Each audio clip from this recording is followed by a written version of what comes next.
This is Frank Skinner. This is Absolute Radio. You are listening to The Frank Skinner Show. I've got to be honest, I'm not Frank Skinner. Trust me, I wish I was. I've seen the size of his house. Frank can't be with us today, which is sad, isn't it, boys? Mm. Hello? Yes. Hello? Yes. He I thought we were allowing the pause to generate a little bit of naughty laughter. No. Yes, or sunburners. Well, he will be sorely missed. The good news is I'm joined by... Oh, I feel a pressure now to give you a big intro. What about what John Travolta did? The wickedly talented... Wickedly talented Adele Dazeem. Pierre and Yes. and Steve Hall. Yeah. Good morning. Good morning. Did I leave you out a bit there, Steve? No. Okay. No more than, I'm used to in life. What a start to the show. You can text the show on 81215. You can follow us on X and Instagram. Follow us on X. Sounds really creepy still. At Frank on the Radio, or you can email us via frank@absoluteradio.co.uk. I still feel really bad about the beginning of the show. Shall I move on from it? It was just the most unprofessional start to a radio show in the history of broadcasting. I went, hello, that was use somebody. Who's it by? Give me the paper. Well, I think that's when you're living the phrase, I could use somebody. I could use somebody to give me the name of the song. I haven't played jingles for you today. Do you know why? No. Okay, I'll tell you. My hand hovered briefly over The Boys Are Back in Town. And then, as it does, and then I decided that's not your energy. No, that's true. Yeah. The Boys Are Back in Town, it's a bit sort of testosterone-fueled revelry. And you boys are a bit lower seat of the It's insufficiently bookish. The boys are back in the library. Yeah. The Boys Are Back in the Bodleian. Yeah. Or Loser by Beck or something like that. That'd be How do you feel about that, Pierre? I'm happy with that. Or Wow. some Divine Comedy or something like that. Twinkle, Twinkle, Little Star, just on a trombone. Bit creepy. No, I have to say, I think the boys who are back in town, I think they would assess you both and think, I think they'd probably say swallow the dictionary to you both. I think the boys who are back in town have toothpicks and they lean against walls. I think that's and the leather impression I get. chiquitos. Yes. We need to discuss something. Frank's not here this week, and very sad because we miss Frank and we love him. He's fine, by the way, making it sound like, he's absolutely fine. But he has his show started this week at the Gielgud, his 2-week run at the Gielgud. This is 30 Years of Dirt. Feet Mr. Yes. Pierre Novelli. True, brackets feet, me. Yeah. And it's had quite some reviews, hasn't it? Yeah. 5 stars. Fabulous. Yes. It's not often a comic says that about another comic. That's very generous. But some of them, I've been slightly obsessed with the reviews. So here's a few choice samples.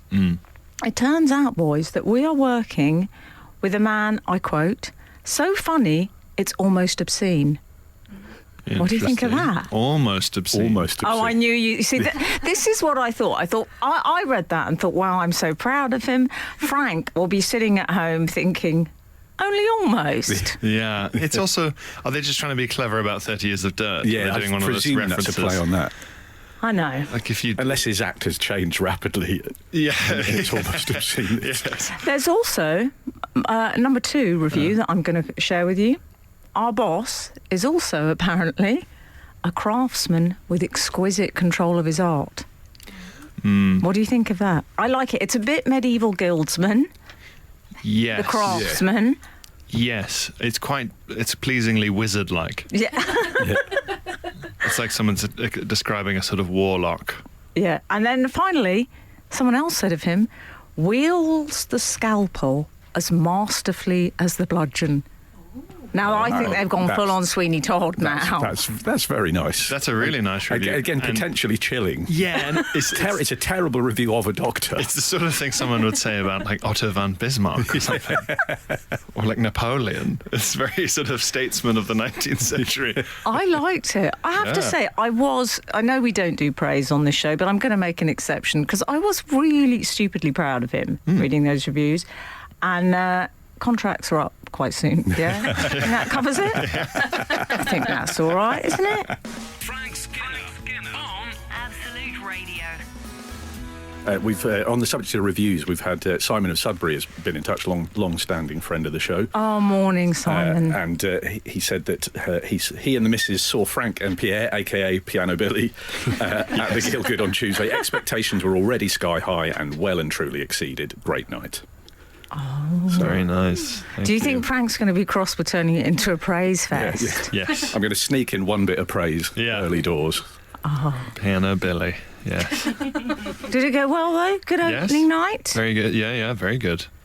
Very good. It was a hell of a reaction from the crowd when Frank went out. What did they do? Did they cheer? They certainly did. Yeah. Oh, lovely. Throwing poetry at the stage.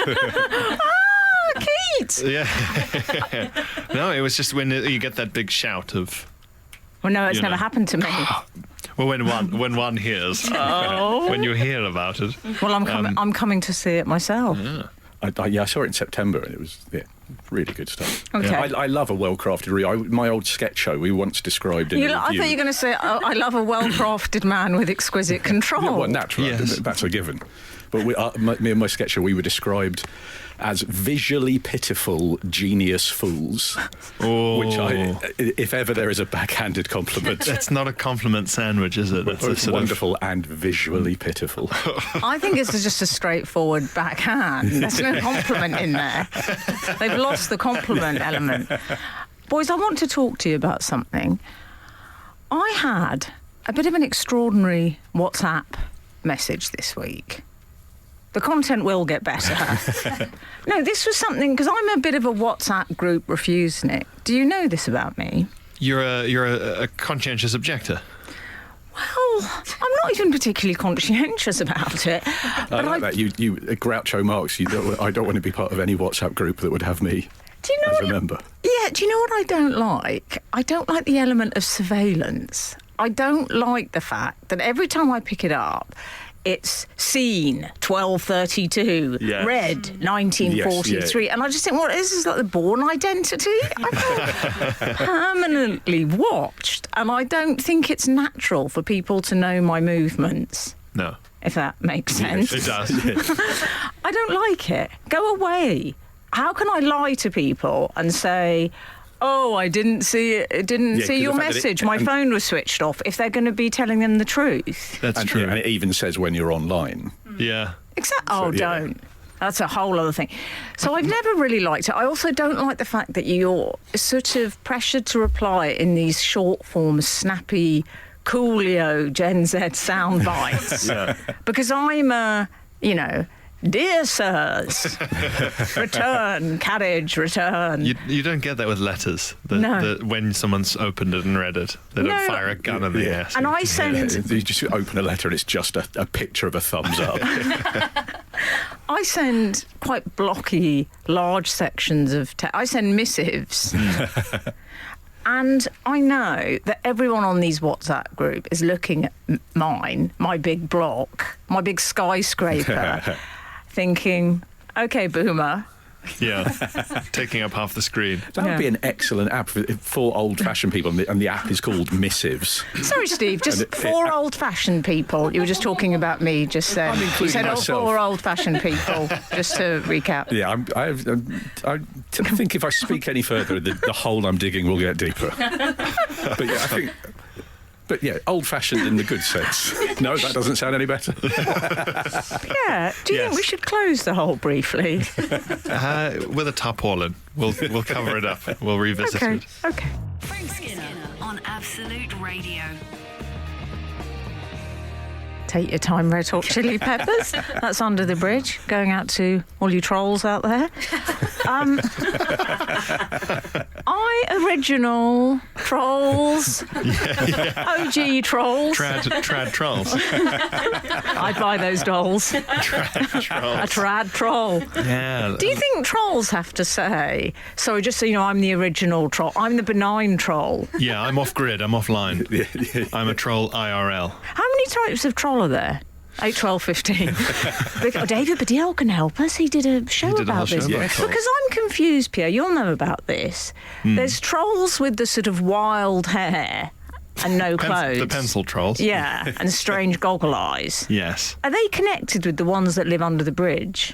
I think they might be distant cousins. I'm not sure. I think the ones under the bridge tend to look more like goblin-y, don't they? Sort of big and green and a loincloth features. They're furious about those sell-out pencil trolls. Yeah. Oh, you cleaned up your act for the big time, have you?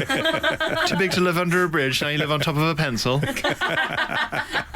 Ooh, literary, are we? Yes, they're the flashy ones, aren't they? Yeah. The nouveau riche trolls. Well, yeah. And they've generally got there's something about Mary hair going on as well. And bright colours too. Not like Under the Bridge. No. Can't have hair dye. They barely have a loincloth to their name. No. Those trolls. You have to look like mould so that the goats don't see you. Yeah.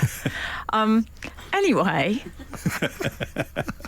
I was talking to you about WhatsApp earlier, and I think we left things at the point where Steve said something like, for old-fashioned people like you. Yes. Was that where we were? Yes. I don't remember saying that. Steve said something like, for pensioners like you've got to... Okay, now you pushed it. A phone with one big button labelled police. So you know, help is on its way.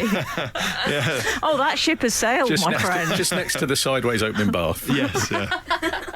Frank, come back. They're age-shaming me. Yeah, so the WhatsApp... Now I said the WhatsApp. Yes. So really, I have no right to complain. I deserve everything I get. Yeah, so I'm not a fan, we've established already, of the WhatsApp. No. At all. However, there are a few groups I'll make a concession for. For example, I have a lovely family WhatsApp group with my best friend and her husband, and he's also my best friend. I want to make him sound like some consolation prize. And my 3 godkids. Lovely. And it's lovely updates, and it feels like a benign, calm, safe space. The Gen Zers will like that. We'll pull them in, do you think? Yeah. So, this week, however, I get a message. I wake up to a message, and this is from my friend. This is what I wake up to. She basically says to me, I'm looking for this message. I'm sorry. Can you talk amongst yourselves while I find it? Please. I think what's your favourite troll, Steve? There's a brilliant film called, I think it's called Troll. It's like a Norton, but it's like the big 3D horror thing. Yeah. Okay, so I it's found trolls it. as they were meant to be. That's a cool I found it now. I'm back. Right. I mean, that's not really helped with the old-fashioned. Hello? Are the police on their way? I've just got to look through my purse. There's a boiled sweet in here. Excuse me, I'll just be a moment. If you could leave me and talk amongst yourselves. I'm struggling with the technology. Are you really from the gas board? Oh, no. I literally did just say, could you just bear with me while I look through my phone, dear? My eyes aren't what they were. Anyway, I've located the message. Okay, so that shows you. Yeah. And she starts this way. Hello, lovely fam. Having a gorgeous time here at the Blue Lagoon in Iceland. Oh. Such bad luck, though. The volcano erupted. Open mouth emoji. I'm like, what? Is there a volcano emoji? Then, well, there should be now. Then I get a message saying, here is the view from our cab. Pink heart emoji. I get sent a photo. I literally thought it was a screen grab from a sort of 70s disaster movie. There was literally a windscreen filled with a giant flaming crescent of molten lava, and their cab is heading straight towards it, apparently. And I'm thinking, I don't know much about volcanic eruptions. This is why we have Pierre on board, or Icelandic cab drivers. But something tells me that heading straight towards anything orange-coloured when you've heard there's a volcanic eruption might not be a good idea. What are you thinking? I think thumbs down. Okay. Thumbs down emoji. Yeah. Well, funnily enough, that was the emoji I responded with. Frank Skinner on Absolute Radio. We are discussing a WhatsApp message I was sent by my best friend this week. But it wasn't just any old WhatsApp message. I might ask her if she'll be comfortable for me to share this with the world. It was a photo taken by her in a cab escaping the volcanic eruption in Iceland. When I say escaping, she seemed to be heading directly towards it. And I panicked when I saw this apocalyptic disaster movie image. And I called her because I don't think that's the kind of message I want to send on WhatsApp. Are you alive? Are you in lava currently? Voice note. How have you got the time to put emojis in this message? What's the best GIF for lava?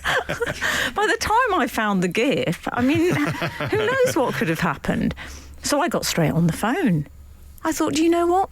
I know it's expensive. But I'm going to go for it. And I just called her and I said, look, is everything right? She said, oh, it's fine. They've been lovely. We've had a lovely Icelandic cab driver and he's been playing Tina Turner. I said, what? on the radio? I said, what song? I don't know why. Which one? I don't know why it's relevant, but I needed to know that detail. Steamy She windows, said, I think it was Thunderdome. Yeah, that would be good. I said, I wonder if he did that for the drama. Yeah. You can't play Nutbush as you're driving away from a volcanic eruption. What song would be most appropriate to listen to with a volcano erupting in the background? Tina Again, Turner only? 8, 12, 15. With the heat is on or some sort of heat-related. Anything. Well, it's Iceland as well, so there's a lot of death metal to choose from, I presume. Can we being just- a bit Nordic. Can we say at this point that there have been no casualties or fatalities, have there? That everyone is safe? I've been checking this regularly. And everyone is absolutely fine and safe. So we're not being inappropriate. No. I've decided. Yes. But what she did say to me, I almost felt, oh, I've got someone at the scene. I've rarely got someone at the scene. As you know, I'm old-fashioned. And she was telling me that when they'd arrived, she said, well, you know, we should have maybe realised something was up. Because when we arrived at the hotel last night, and the first thing at the Blue Lagoon, the first thing they said to us was, we had commented on how they used to have these beautiful sort of, you know, Icelandic pottery vases, all decorative sort of elements in the hotel lobby. She said, oh, it's such a shame you've got rid of those vases. They look so beautiful. And apparently the nice Icelandic gentleman working there said, yeah, Fed, we had to. It's things have been getting a little shaky here recently. So, the moral of this story is if you go to Iceland and someone says things have been getting a little shaky here recently, a volcano is about to erupt. Okay? Frank Skinner. Absolute Radio. You're listening to Absolute Radio. It's the Frank Skinner Show. There's no Frank Skinner. We're all devastated about that. He will be back, but I am joined by the marvellous Mr. Novelli. I'd watch that kid's film. Oh, that's a kid's book waiting to be written by a celebrity, isn't it? Wow. Marvellous Mr. Novelli's Potions Club. Some awful... And he spins off into Piano Billy. Oh, yeah. As the plot goes on. His sensual nighttime counterpart, Piano Billy. And I'm with Steve Hall. Well, this is the thing, 'cause I used to be, many years ago, I was Wiki Stevia on this show, but Pierre has blown me out of the water in terms of knowledge. I only ever had basic, average pub quiz knowledge, but the Wiki Stevia name has had to be abandoned. Do you think Novelli's trumped you? Oh, like it's not even I don't know. close. None of us come close to Novelli. I don't And it's know. probably like being a parent, my brain is mush and I can't remember anything anymore. Well, imagine being me, Steve. Some call me old-fashioned, I hear. But I imagine that you're still by far outstripping me on things that people are supposed to know, as opposed to things that people aren't supposed to know. Like, I'm not actually that much use in a pub quiz. But I would say, when it comes to obscure 1970s men connected with Doctor Who, Yes. Yeah. I think Steve might be the winner. Yeah. And I'm happy to hand him that. Aren't we all, When we dear? say winner, do we mean the opposite of that word? I was unavailable for comment at this time. Marvellous Mr. Novelli Yes. and Steve Hall. What's been happening with you? I have had to spend weeks solving a minor sort of domestic issue. One of those things where you need Don't to... you wearing your dirty linen in public on this show? I was betrayed by my own mattress. Oh And it's my been God. taking That's no way weeks to refer fix. to your partner. Is that sort of old 70s sexist slang? The old mattress back home. Having a few problems with the old mattress. One of those pieces of slang where you'd accept it in conversation, but you'd frown and think, is that right? Do you know, I might test it out. How's the old mattress? How's the old mattress doing? And just see if anyone pulls me up on it. We'll see if anyone answers literally or not, and see if it works. Yeah. Just see if we can get it to start trending on Twitter. Hashtag how's the old mattress? Hashtag how's the old mattress doing? Just pretend that it's always been a thing. Yeah, I guess go, I don't know what you're talking about. It's just when I was But growing you not up. know the old mattress? The old mattress? Yeah, it's like ball and chain. You say, got to keep the old mattress happy. I love my old mattress. Yeah. There's a few springs loose, but that's part of life. I mean, the old mattress went down there for summer. Yeah. It was good. I was And betrayed. when you say better half, so where's your better half tonight? Incorporate mattress into that. Yeah, and where's the other side of the mattress? Okay, this is happening. I'm seeing this happening. So sorry, back to you and your old mattress. Betrayed. By the old mattress? Yeah, by the old mattress. What Yeah. happened? Well, I woke up in a ditch. I'll explain later. I'll explain in a bit. I'll tell you what, you certainly will. This is Frank Skinner.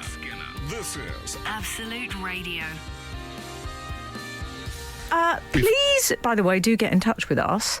Have we heard from Yes. any of our loyal We have. readers / content creators? You were discussing your friend in the taxi, moving towards the volcano. Yes. An Ultra Magnus Oh, has yes. tweeted to say at that time of night she was lucky to get a cab to go south of the lava. Which I liked. I thought it was very droll. Oh, Ultra Magnus. I enjoy that enormously. What do you think the taxi drivers in Iceland have a sort of stereotypical accent in the same way that you have a sort of in your head you have a kind of Cockney taxi driver in London? Yes, I wonder if they do. But there is. Have you been to Iceland? No. I'm sure you have. You see, don't you think Someday. there's something quite Icelandic about Pierre? Wouldn't you say? You'd fit. I could imagine you being a Grim. No. an elder or No, absolutely. Desolate. No, there is something there's something very son of Johnson about you. Johnson and Johnsdottir. Yeah, dottir. Dottir. You've got the dottir. Yeah. Can you please? Is there anything else you'd like to share with us? Ruth Jordan. I love Ruth Jordan. Asks a fun question. Morning all. We've had some unauthorised praise on the show this morning, which is true. Is there anything else the team will be getting up to while Frank's away that he usually doesn't allow? Oh, goodness. The mice will play. You've tempted us now, Ruth. Yeah. There'll be no blaspheming. I'm refusing to blaspheme in Frank's absence. No, oh no, he wouldn't enjoy that. That would not be good. No, I see us. We're kind of like the supply teachers who are trying to, very eager to please. We're a bit, hey, we can do the lessons outside. Yeah. My name's Will. None of this Mr. stuff. Yeah, not coming in and saying, okay, what was Mr. Skinner taking you through before? What else can we say in Frank's absence? Fainting is definitely real. Yes. Papua New Guinea exists. One by one, the sacred cows And I are never slaughtered. really liked the Pope's red shoes. I thought they were a fashion mistake. Do you think? Yeah, but let's not go on about it. I like like this job. In Frank's absence today, Takis have issued a profit warning. Can we return to the subject of the old mattress? The old mattress. The old mattress. How's the old mattress then? She betrayed me. He's personalising the mattress like a ship. terrible 70s man and his car. Oh. It's nice. It's sort of like a murder show where where at the end you've been caught. Yeah. She betrayed me.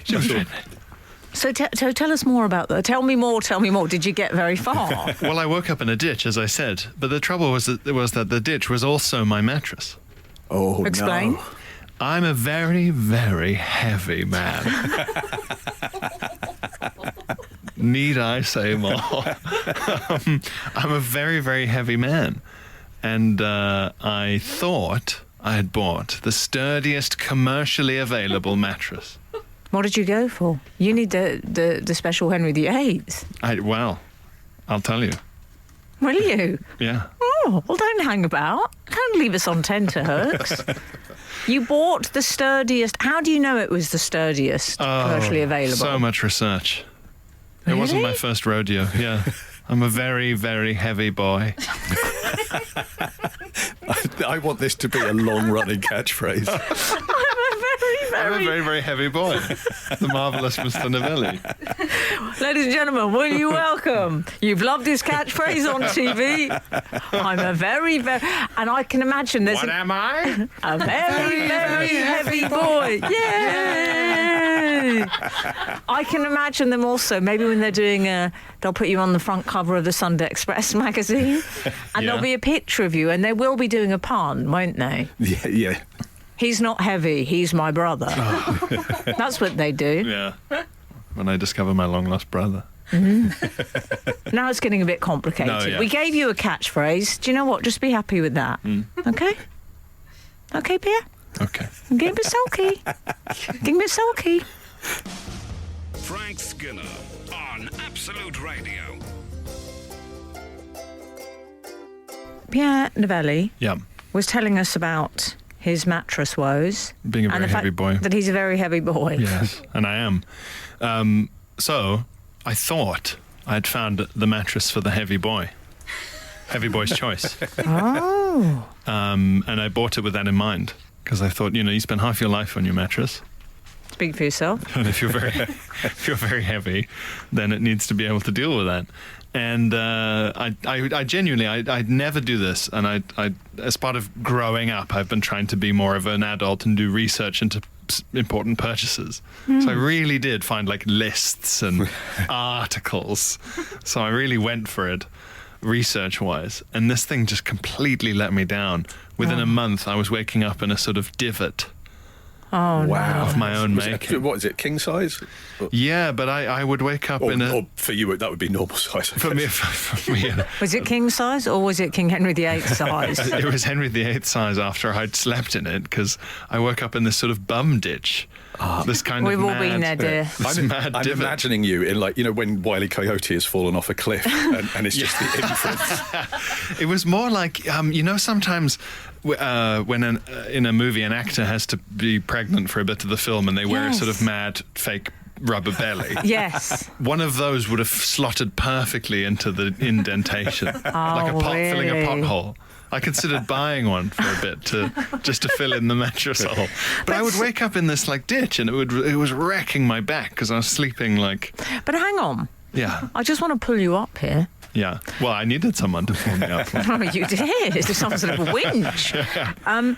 Is this to do with you being a very heavy boy? It certainly is. Well, I don't know. Is there too much memory foam in your mattress? Well, it was a top layer of foam and then spring underneath. So it was a combo. Some sort of Guinness? Yes, it was a Guinness mattress. You see, I got a mattress once. That's what they should call it. If they had any idea, these marketing people, Guinness should make mattresses. Yeah. And there could be a top white layer, slightly foamy, soft layer. And the rest of it could be a lovely chocolatey brown. Yeah. What do you think, Guinness? Text in. Okay. Yeah. I don't know if Get Guinness your would people to text speak us. to our people and we'll make this happen, Guinness. Yeah. The Guinness mattress. There'd be a lot of drinkers would like that. Yeah. I once bought a mattress in a box. Oh, yeah. That's Wait, it. It came in a box, or you were in a box? No, do you know Mattress in a Box? No. Do you know I Mattress don't in a know Box? Mattress in a Box. Oh, okay. Mattress in a Box is pretty much as it sounds. You buy it in the box, it's super convenient, and then you just open the box, and it takes about 24 hours. Oh yes, I've bought one sit- rolled up like a big cigar. Yes, to sort of evolve. Yes. Mine wasn't like a cigar. Mine was more like one of those pop-up tents, but it took 24 hours to turn into the That's pop-up nice. tent. To sort of Like a inflate. nervous pet adjusting to its new house. That's exactly what it was. Like when a man's moved in with me, cowering in the corner and gently emerging out of the shadows. It was, but I found it very unnerving because Yeah. I was still with the old mattress. Yeah. It was like a new partner Yeah. waiting in the wings for the relationship to end. And I could hear it. I could hear the Really? mattress evolving in the darkness. Asserting and I it's could the hear it. I felt its presence, and I I'd didn't be worried like that it would never stop growing. yeah. You Yes. have to pour a sort of solution on Yeah, it. it'd be a little shop of horrors type mattress that would. It was an evolving life form. Yeah. And then I went in one day and it existed. It took over and I had to say goodbye to the old mattress. To the Unfortunately, it was an emotional goodbye. It's not you, it's me. But that's pretty much what I said to it. But that's private. It's between us, Steve Hall. But what I realised is I opted for foam. I opted for hybrid with my new, I'm calling it chrysalis mattress. Yes. Because what I realise, Pierre, is that I like the memory foam, I like softness, but I must have a hint of bounciness. I wonder if you've made an error and you've gone too deep into memory foam territory. Yeah. I think that was part of it. I needed a bouncy hint. Is that the worst night's sleep you've had? Is that the worst thing? The worst you've series slept of on? nights. Yeah, waking up in a bum divot. Is that the worst thing you've ever slept on? I would like, maybe our readers can text in, what is the worst thing you've ever slept on? 8, 12, 15. Yes. Yeah. I didn't sleep on this myself, but I once made an ex of mine sleep on a Superman, as I call him, Superman towel. Because we'd had an argument and I was annoyed, and I don't think we'd moved into a flat. We didn't have much furniture. There wasn't like a proper sofa that you could sleep on, I don't think. And I was annoyed because he'd stayed out all night. So I threw a Superman towel at him and I said he could sleep on that. Nice.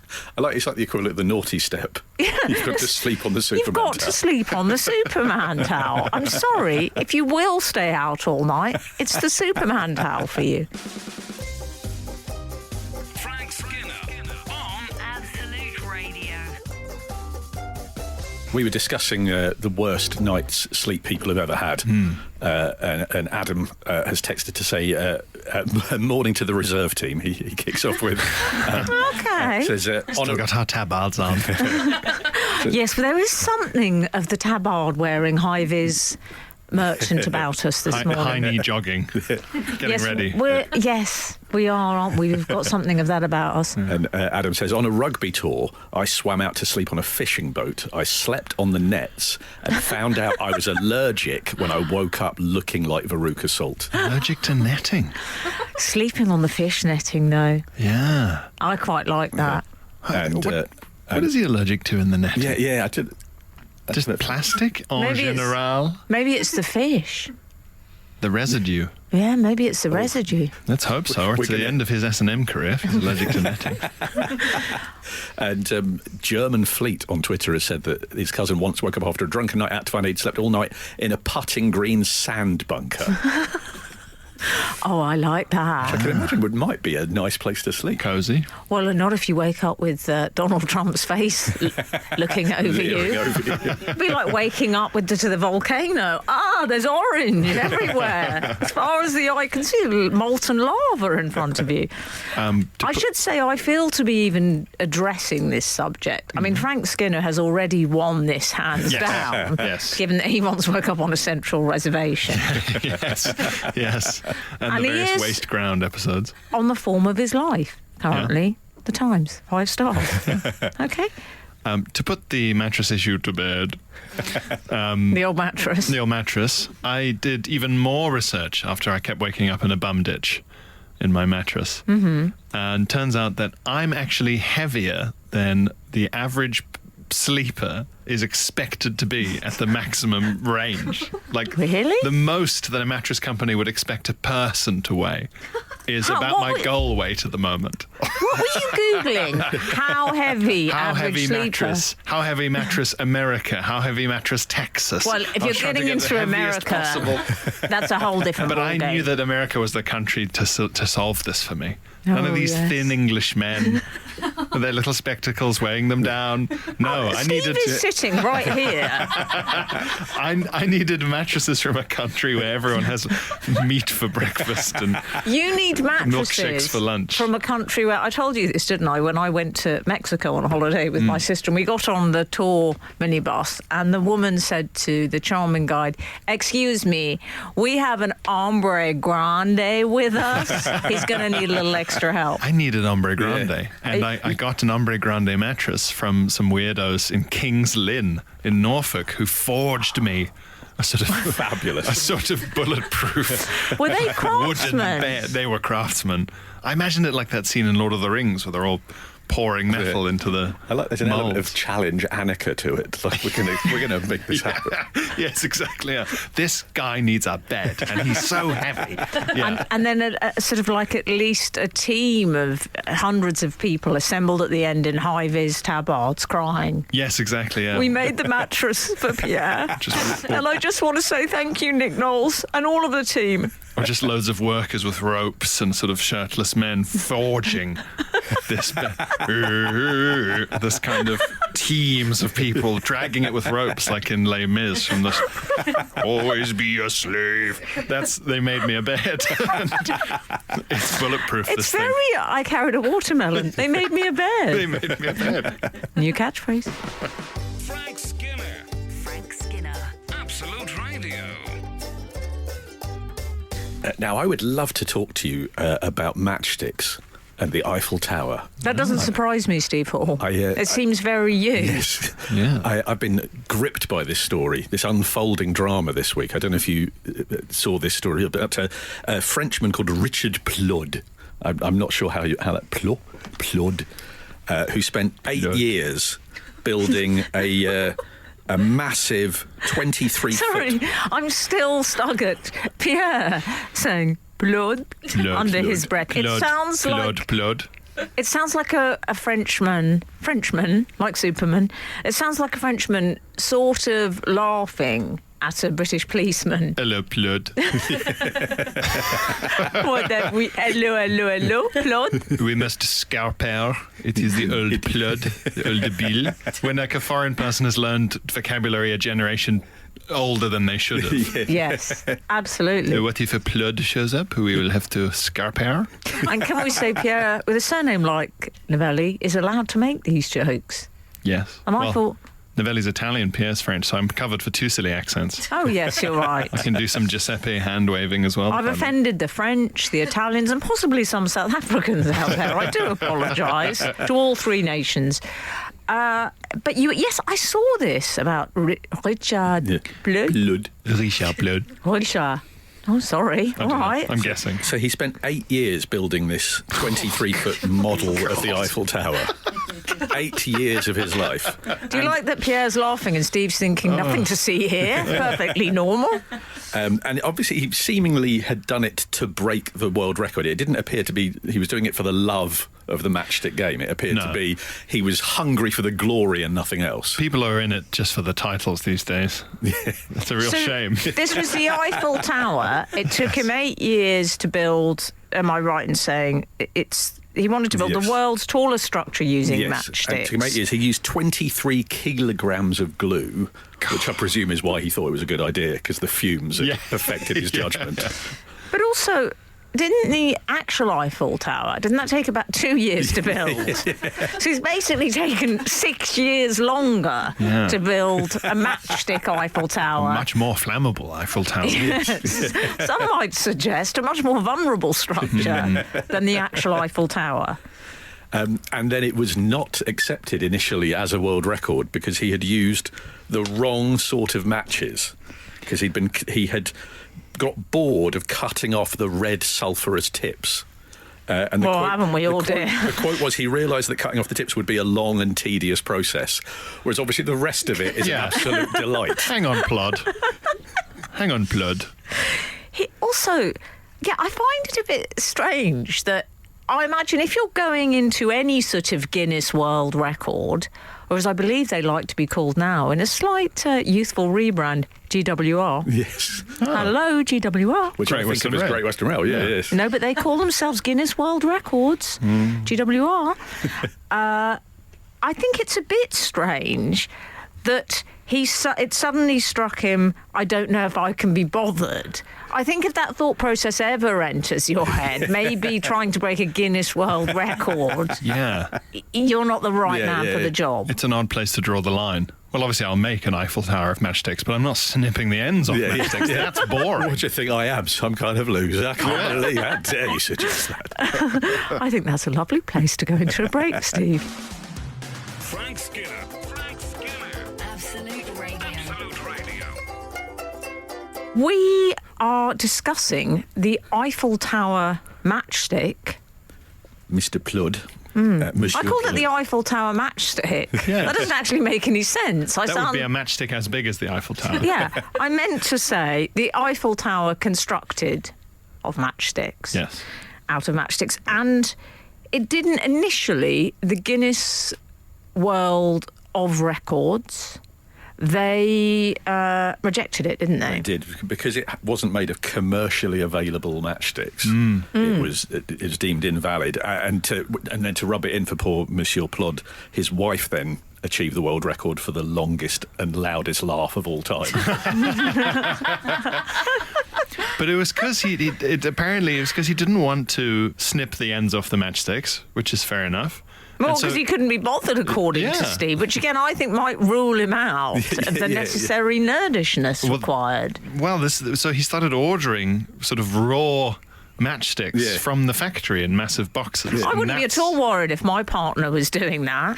Search history, 10,000 boxes of matches. And if they don't have the sulphurous tips, they're not matches. He's ordered sticks. Well, this is the thing. This is the thing that Guinness initially said. And it is gutting. I mean, imagine having going for beard of bees and finding out that they were the wrong species of bee that you'd been covering your head with. Can I ask a question, Pierre Novelli? No offence, Steve Hall. Go for it. But we've both accepted. Absolutely. Pierre Novelli? Yes. Why is Guinness World of Records anything to do with the brewery? Yes, they sponsor it. Yeah, they started it actually. Yeah. Oh, I knew he'd know. It was the brainchild of it was the brainchild of a bloke called Hugh Beaver. This is how it couldn't really be any more 1950s. Hugh Beaver, he led. Hello, Beaver here, Guinness World of Records. Yeah, he led a thing called the Beaver Committee, which sounds like a 1980s teen film. Yeah. But it led to the Clean Air Act of 1956 after the Great Smog of 1952. But this is how 1950s England it is. Steve, you know what you're sounding a bit like? You're sounding like the kind of person that might construct a matchstick tower out of 700,000 matchsticks. And there was some Tory grandee was involved in funding. Who was that? Because of Emily's showbiz connections, I was always wondering if you ever met Norris McWhirter. So that's who it was. Yeah. No, but David Baddiel. There's a David Baddiel Frank Skinner story associated with this. Perhaps our readers can fill us in. I always find it helpful. I always like it when people fill me in on bits of biographical information about my high-profile friends. There was some story, David did a show about this, something for Sky Arts. There's a Norris McWhirter story involving David and Frank, maybe? Do you know about this? I vaguely know the story. There's a possibility that story is too dark for breakfast. Oh, I do apologise. Which ironically would upset Norris McWhirter. But that was one of the... I think Norris McWhirter made an appearance at David's school. Oh, yes. And expressed some views that were not necessarily in keeping with the multicultural ethos of that school. Guinness World Record for worst appearance at school as guest speaker. Yeah, is it perhaps It's not work. Let's move on. No, too late. We've lost the moment. That's the worst thing that's ever happened. You know, when Frank gets upset about the jingles not working, I think, why are you making such a fuss? Frank Skinner on Absolute Radio. You are listening to The Frank Skinner Show. I'm not Frank Skinner. I cannot apologise enough for that. But I am here with the marvellous Mr. Novelli and Steve Hall. Hello. You can text the show on 81215. You can follow us on X and Instagram at Frank on the Radio, or you can email us via frank@absoluteradio.co.uk. We've been discussing all sorts this morning. Volcanic eruptions, Pierre's mattresses, Yes, my betrayal. your old mattress, My old mattress. Google it. Yeah. And we've also been talking about the matchstick Eiffel Tower, which took this gentleman, Richard Plot. I believe it was 8 years to construct. And as we've already established, 2 years, 2 months for the actual Eiffel Tower. 8 years of what we are calling his life. Of what we of what medically we must term his life. Yes.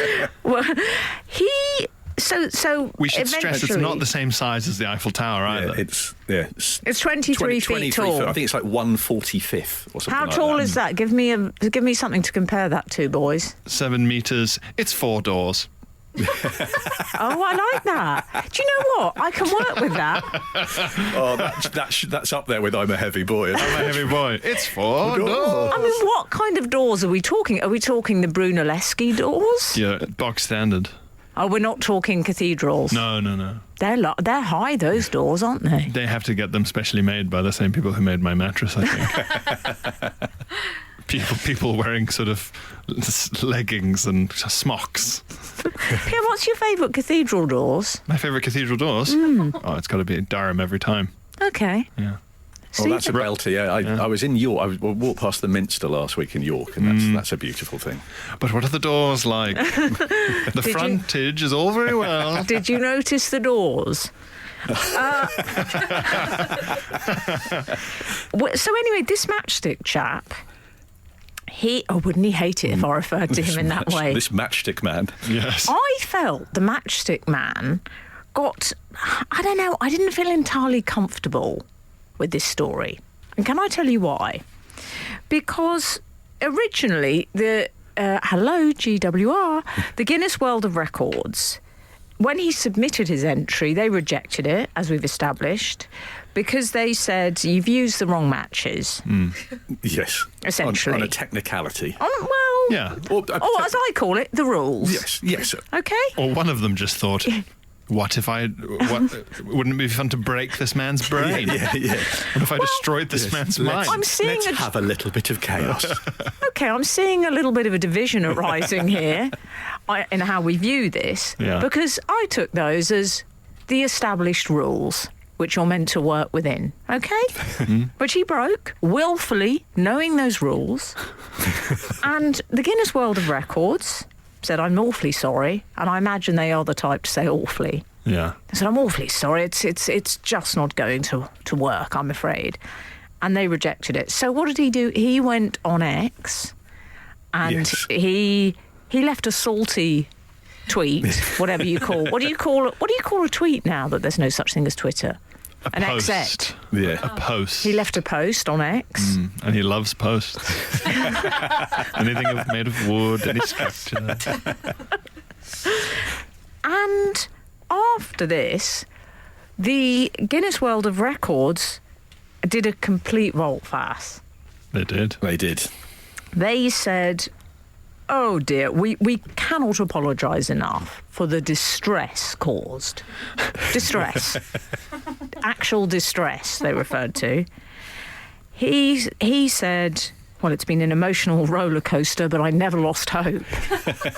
They gave it to him, yeah. I mean, which I think is fair. I think if you're Guinness as well. Do you? Well, if you're Guinness, you might be thinking, people are a lot less bored than they used to be, and we're running out of records, so we can't afford to demotivate these loons. And they can't afford the PR disaster. It was a bit of a PR disaster for them, and they've been in trouble in recent years because they are often courted by authoritarian governments. So the leader of Turkmenistan is apparently obsessed with getting world records.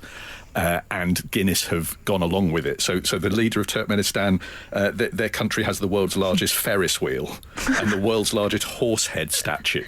And it's a tough competition. And it feeds into a cult of personality. Oh, it's a bit of propaganda with the Guinness World of Records. World's best leader. I'm voted every year. Guinness World of Records says... Most synchronized dancing in a parade. Most hair on a leader's head in the history of the world. Happiest population, no matter what anyone says. Shiniest buttons ever. Frank Skinner on Absolute Radio.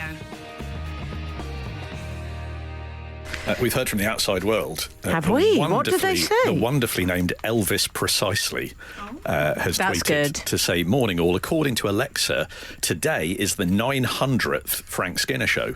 Surely deserving of a small fanfare."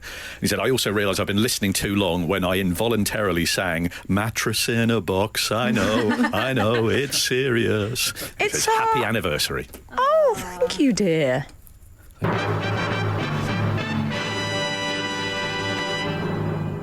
Oh, it goes on too long, that end bit. But you nailed a jingle. Let's not bury the lead there. You nailed a Don't jingle. patronise me, mister. It all worked out. Yes, well, that's good news. 900 shows. 900. What is there an anniversary? You know, there's like the diamond and platinum and nine. What do we get people when they turn 900? Again, 81215. I'm happy for people to text A in. uranium anniversary. What do you get when you turn 900? A big, lovely gem of uranium. It's the urani jubes we're celebrating. Yeah. Steve. Have we heard anything else from our friends throughout the week? Because I do like it when our friends get in touch. You know, I'm actually referring to them as my friends now. This is where we've got to now. But they are our friends, aren't they, our listeners? And they've been in touch midweek. Our midweek correspondents. Yes, Adrian and Cheadle Hume. Which Where's always that, Steve? Sounds made up to me. Hume sounds Manchester-y. Cheadle, Stockport. Okay. Stockport, there we You've got it. So Frank was mentioning that he'd visited the Colonel's grave. Oh, yes. Of KFC fame. Yes. Which I imagine is shaped like a bucket. And so it's not a fictional character, however, but he says regarding graves that are of sort of semi-fictional characters or legendary characters, I went to Verona and they had not only Juliet's balcony in Verona, in quotes, but also Romeo's house. And I kid you not, Juliet's grave, where you can find tearful mourners leaving flowers on a regular basis. Just on Juliet's?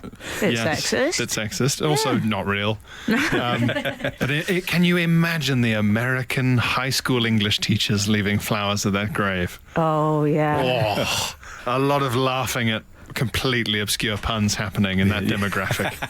Oh, they'd love that. Oh, as a comedian, I do resent that laughter. Do you? Yeah, you watch a Shakespeare play and then someone goes, methinks there's more than a little leather about his brow. And everyone laughs and you go, okay, how many dictionaries am I going to need to understand this hilarious joke? 7 references deep. Oh, beggars would wear leather hats. And so technically what he's saying, and you go, yeah. Very funny. Very You good. see, I'm struggling to relate to this because I did grow up with a father who used to really get angry with us if we didn't laugh enough. And what's at the funnier than obscure Shakespearean jokes. You go, show some appreciation.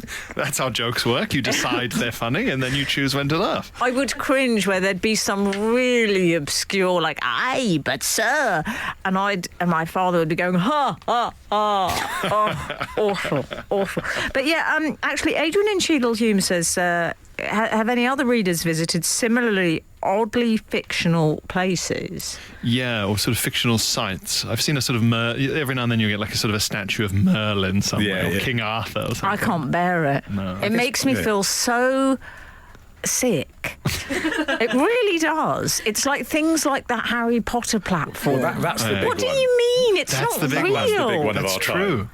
And it is difficult because I'm whenever I see that, people When you are say see experiencing that- joy, Yeah. and yet I am filled with a rage. Yes, and you have to, if you want to go to the toilets in King's Cross, you have to try and fight your way through a bunch of queuing nerds. So hang on, what happens at the platform? Is it just a pretend thing? We all have to pretend it's real. You take a photo holding a trolley that's going through a wall. And what happens? Do you not go through the wall? No, Where do you because go magic then? isn't real. But what's the point?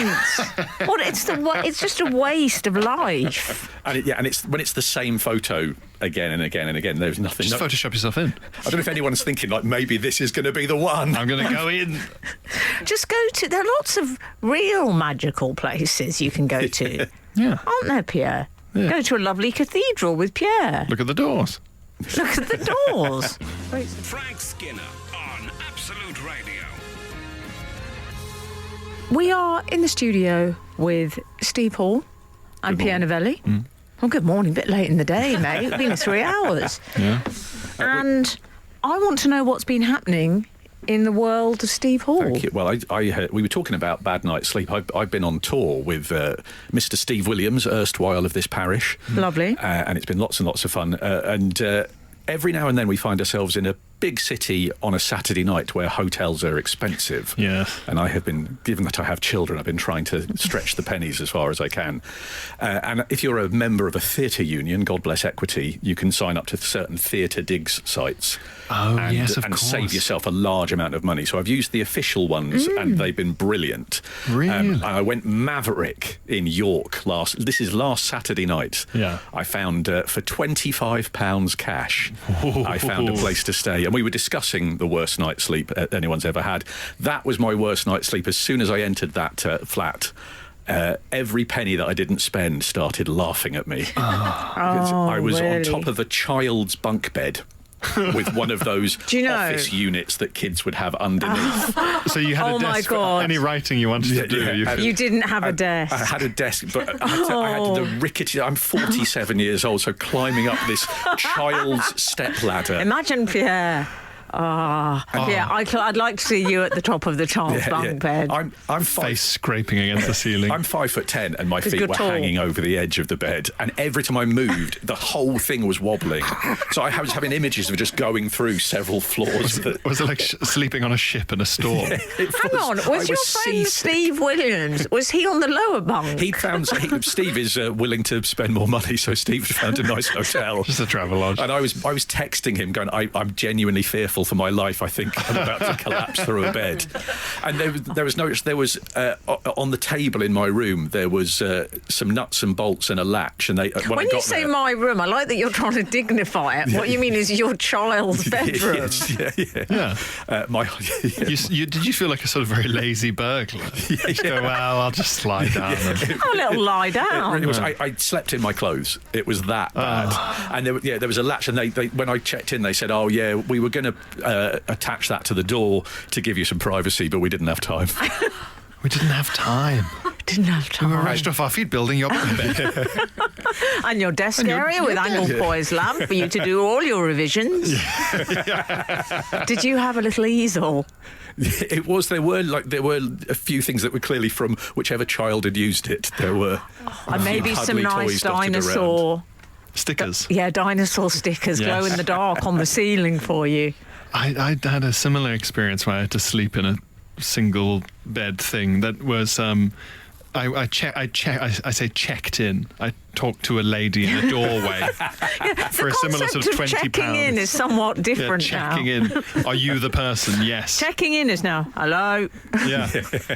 And she said, "Oh, you paid. I splashed out, Steve, extra £5 for a double bed." very nice. Yeah. And she said, "Oh, you paid extra for the double bed." And I said, "Yeah." She went, "Oh, there's bad news. A very large gentleman stayed last night, and I don't know what he did, but the bed." It was in bits. So there's an Well, I'm enormous getting an man. idea of what he did, but anyway. Well, he just destroyed it apparently, and so they sort of wheeled in this child's bed.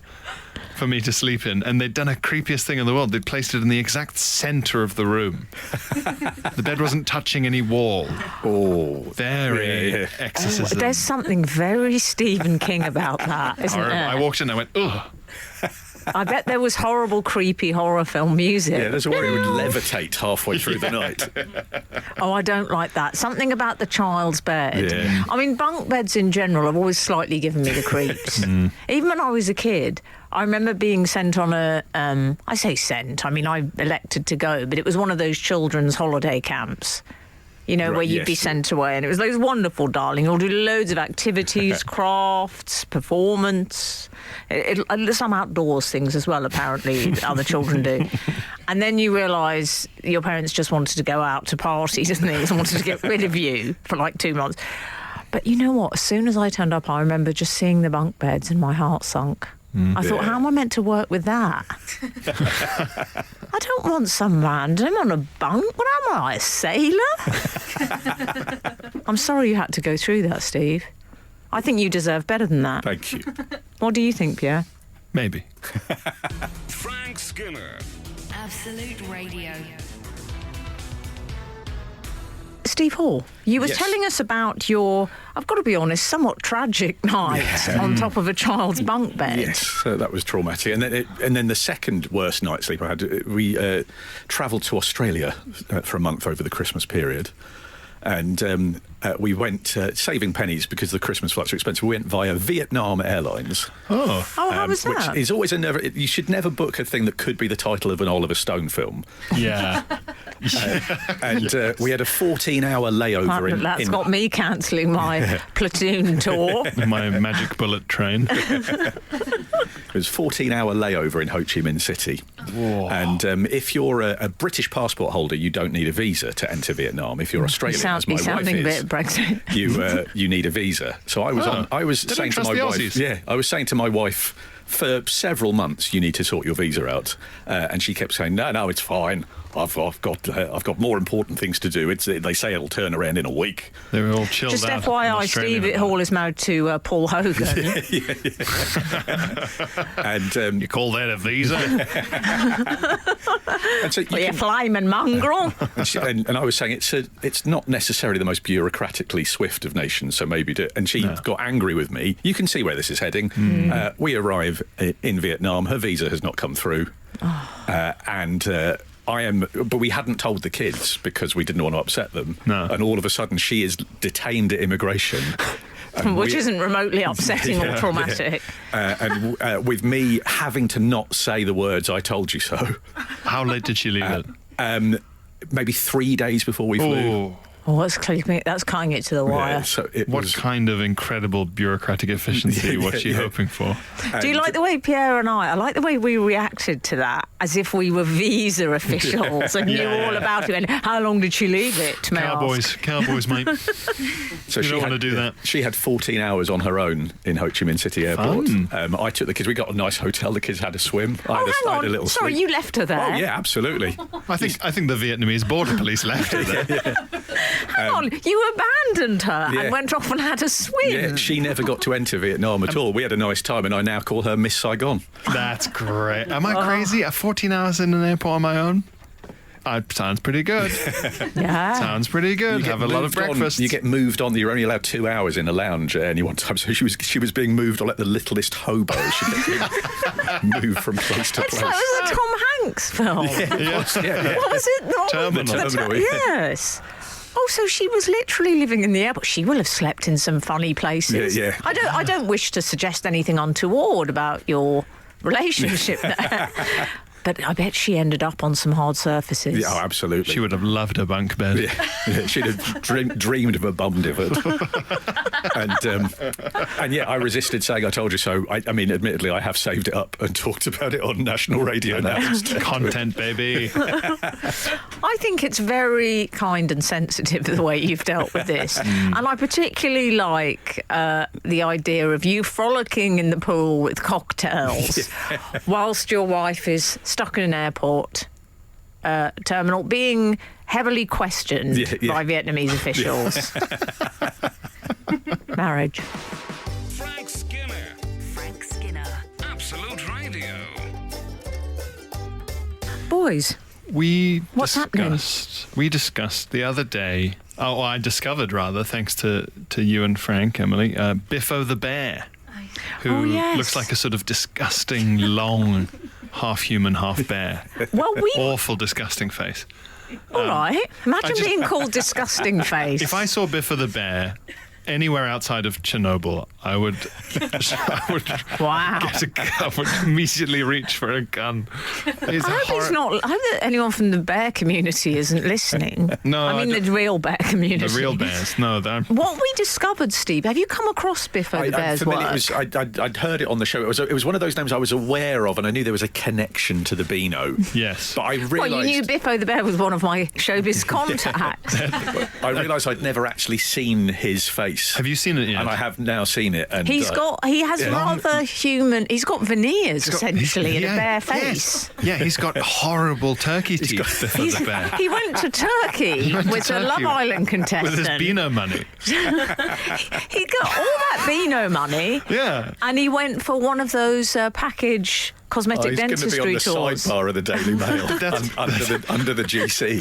Do you think that's why all wearing his red lederhosen? Poured into his red lederhosen, and Biffo the bear shows off his turkey teeth. My nightmare dentistry.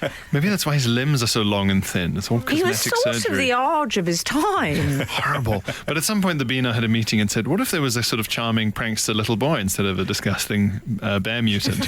That would sell better." And they were right. They managed to get. What I liked is that they managed to purge Biffo the bear of any of the traditionally menacing characteristics which one associates with the grizzly variety. Yeah, they pushed too far. They looked at Winnie the Pooh and they thought, "What about this?" And it was wrong. And they were wrong to do it. But Lee... What about when I worked with a very posh woman, the poshest woman alive, I'm going to officially call her. She used to come in and, you'd bring things home you'd go on holidays. That was a real office tradition. Oh, I've brought some humorous sweets, Yes, yeah. And humorously named, slightly suggestive sweets. Not her. No. This woman, who had like a quadruple-barreled name... And she said, "I brought everyone some apples from Mummy's orchard." And I thought, I love this woman. But the reason worst house on Halloween. The reason I mentioned the poshest woman alive, who was adorable, may I say, was the mention of a bear. She once also said to me, we were talking about British understatement earlier this morning. She said someone was talking about going to Canada in a particular region she was going to. She said, "Oh, I wouldn't go there. I had a great uncle of mine went there and he never came back from the woods." We went, "Oh," and she said, "We think it was a bear, unfortunately." And, I've never seen the word unfortunately in the same way again. Briefly, share with us this. Briefly, Lee says, regarding Biffo the bear and interspecies hybrids, and word coinages. I went down a rabbit hole recently learning about portmanteau words and came across the word wolfin. What does that mean? An extremely rare, according to Wikipedia, cetacean hybrid born from a female common bottlenose dolphin with a male false killer whale. Okay. So it's a weird hybrid mutant wolfin. Okay. Whale dolphin. Do you like the sound of this? I'm thinking... Marvel Comics universe. Yeah, but let's face it, Steve Hall, you're always thinking that every day of your life. Boys, we're going to have to wrap things up now. I have so enjoyed this morning, and I hope you have as well. Yeah. It's been marvellous. Thanks for having us. Okay, I'll take that. Thank you, the marvellous Mr. Novelli and Steve Hall. Steve Hall. It's been wonderful. We've so enjoyed being here this morning. And thank you for listening. Up next is Sarah Champion. Frank, I'm pretty sure we'll be back next week. Be seeing you. This is Frank Skinner. This is Absolute Radio.